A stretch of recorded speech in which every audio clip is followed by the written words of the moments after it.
Hi, friends. Come say hi, friends. Come say hi to me if you're able to jump on. I think I'm live in the right group. It looks like I am. Hope everybody's having an amazing Wednesday. So I'm so excited. I have a very special topic to I think a lot of people in here about conscious parenting and why it's so important. So I'm gonna wait for one more minute to start.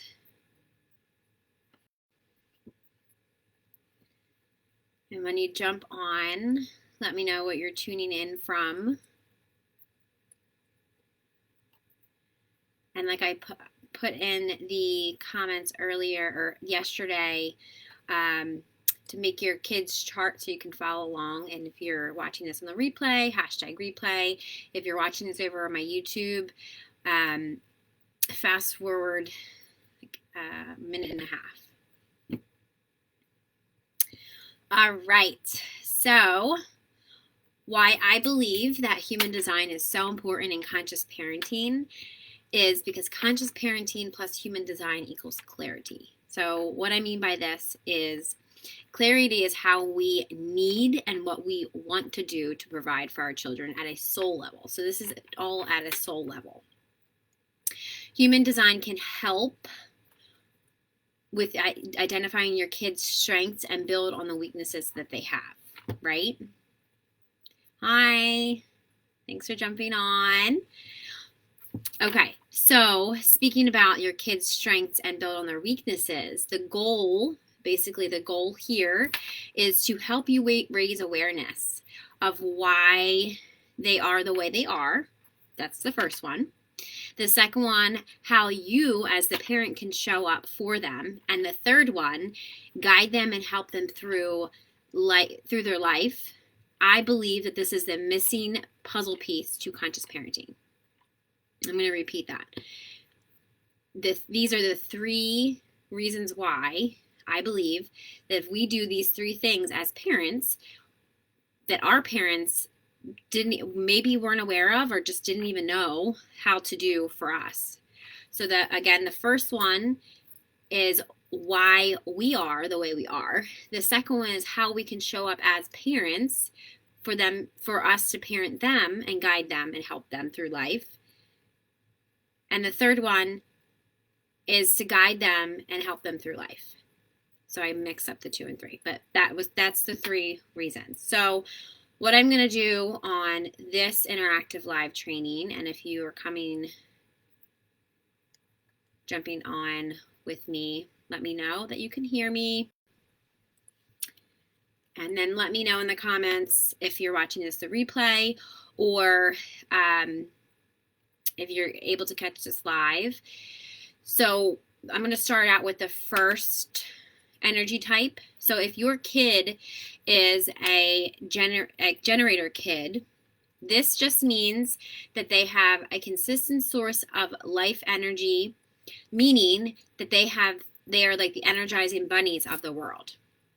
So their unique purpose is to feed our world with the passion that they have for life. So they are here to act on things and respond to things that light them up inside. This energy brings everything, so their energy brings everything to them as they have to do they have to look at what's in front of them. So for instance, it's a yes or no, or no, I'm not really feeling this. So they have to go by their unique strategy, and their unique strategy is to respond. So let me give you an example. A friend comes up to them and asks them, hey, do you want to play softball with me? This is a perfect example of how things come naturally to them.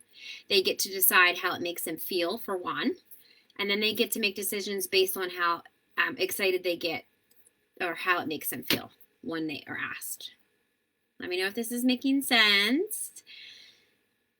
Okay, so for the second one is I'm going to go over a manifestor kid. They do not have consistent source of energy flow like a generator kid. So if you can think of, to remember the difference is, if you have a generator kid, they're like a generator. They just keep going.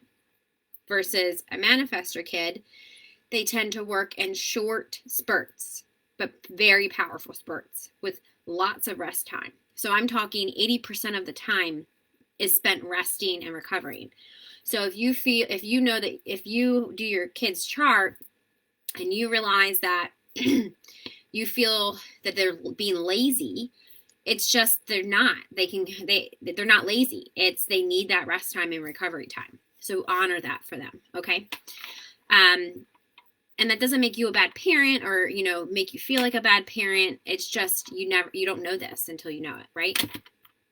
So they are designed to go out there and make things happen. Things won't just come to a manifestor child.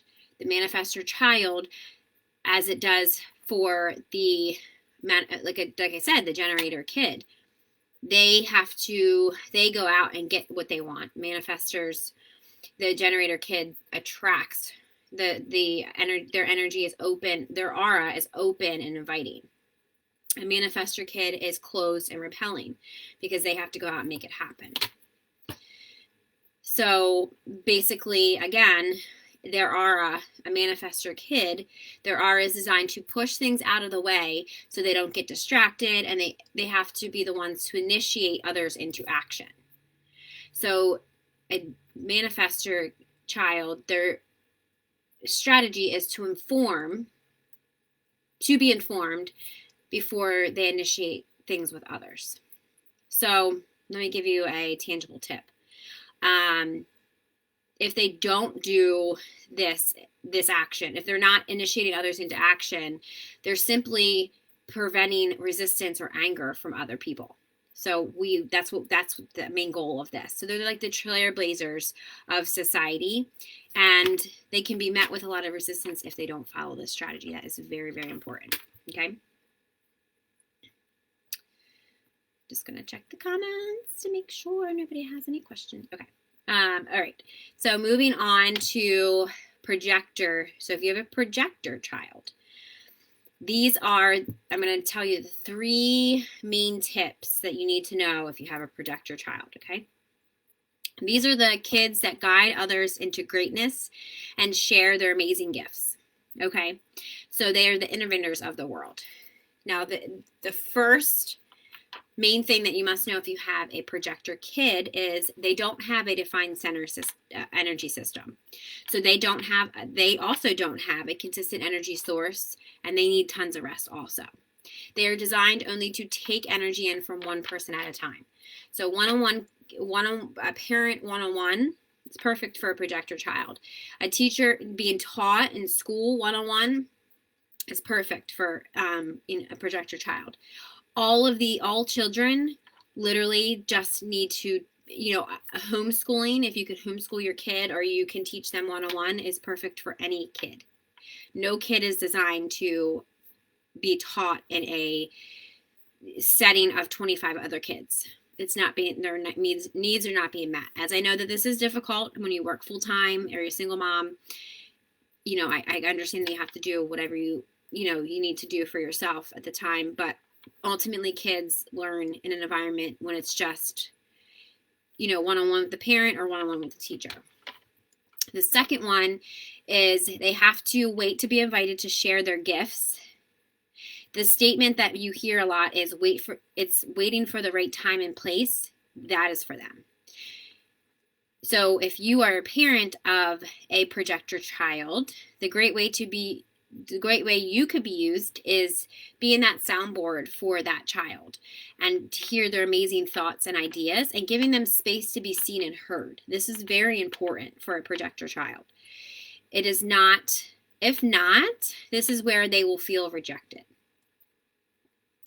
And then the third one is they're not self-theme of bitterness. When they aren't using their strategy, waiting for the invitation, per se, this is where bitterness will show up. and or not getting enough rest. So a few questions that you could ask your projector child would be, if they're feeling bitter, ask these questions. Did you start to share something with somebody without waiting for the invitation first? Or have you got enough rest or relaxation today? And let them know that this is very important, that they need, if they aren't waiting for the invitation first. So express that to your child. Okay. So the fourth one is reflector child. And if you guys have a reflector child, I want to know in the comments, because I want to be able to look at your guys' charts. And I will also, if you have not done your charts, I will make sure I put put in the comments the link to do your free chart, so you can see what type of energy, what type of human design your child is. Okay, it's also tagged somewhere above in this group too. So the reflector children is the rarest type of the human design. They are the human sponges, as I call them. They absorb their environment and the world around them with their senses and reflect back to us in society what needs to be seen or changed. Okay? So raising a reflector child requires patience, love, and deep awareness that your child may need more attention and energy than your other children or other children. Reflector children need consistency. That's very important. I feel like every child needs consistency, but for a reflector child, they definitely need consistency. And they need to be able to understand and talk to their parents about their feelings. Okay? That's very, very important. So for the last one is manifesting generator children. So just like a generator child,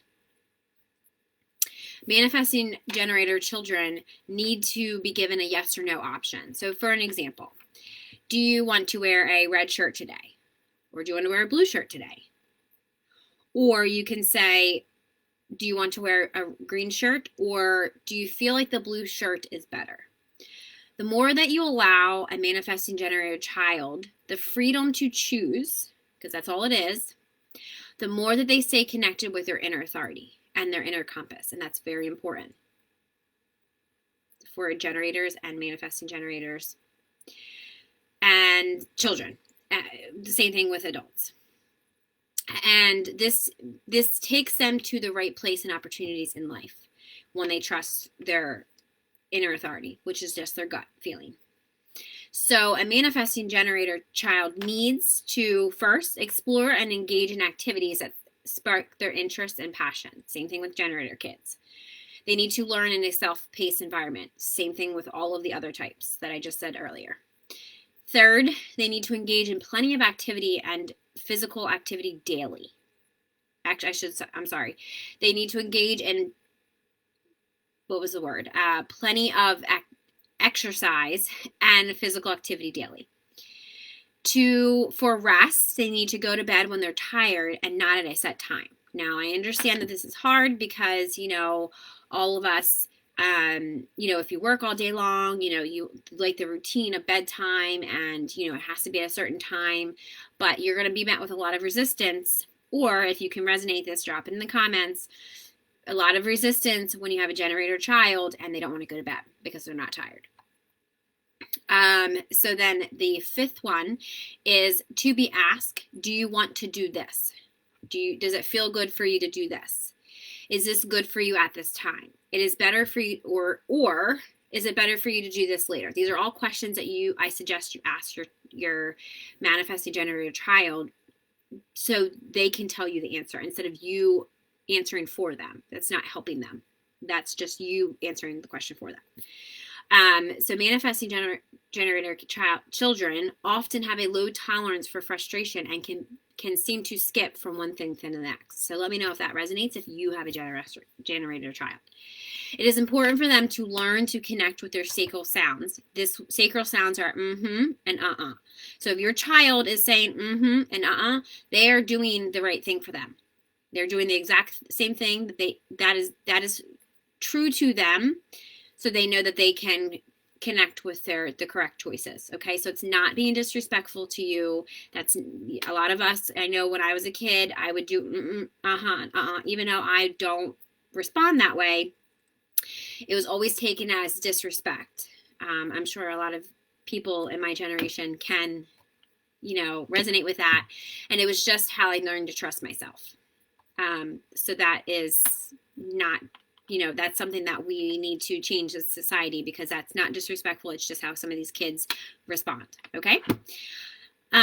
So wrapping all of this up, I believe that the 3 things that we can change as a society, and why human design is so important in conscious parenting, and the goal is to help raise your awareness of why, 1, your kids are the way they are, how you can show up better as a parent for them, and 3rd, how you can guide and help them through life. I believe that this is the missing piece. These are the 3 missing pieces to conscious parenting. So let me know if this is helpful, and I will see you guys next week. And I just wanted to let you know that if you're watching this on YouTube, make sure that you share this with anybody that's having trouble with conscious parenting. And I will also drop the free chart to get your free chart reading. I'll drop that in the comments so you guys can make your charts. All right, let me just check the comments, make sure nobody has any questions. All right, guys. I hope this was helpful. Let me know if this was helpful. I've had a lot of you guys wanting me to do this content, so I figured I'd do content around conscious parenting and human design. And I hope you guys have an amazing Wednesday, and I will see you guys next week. Bye, guys.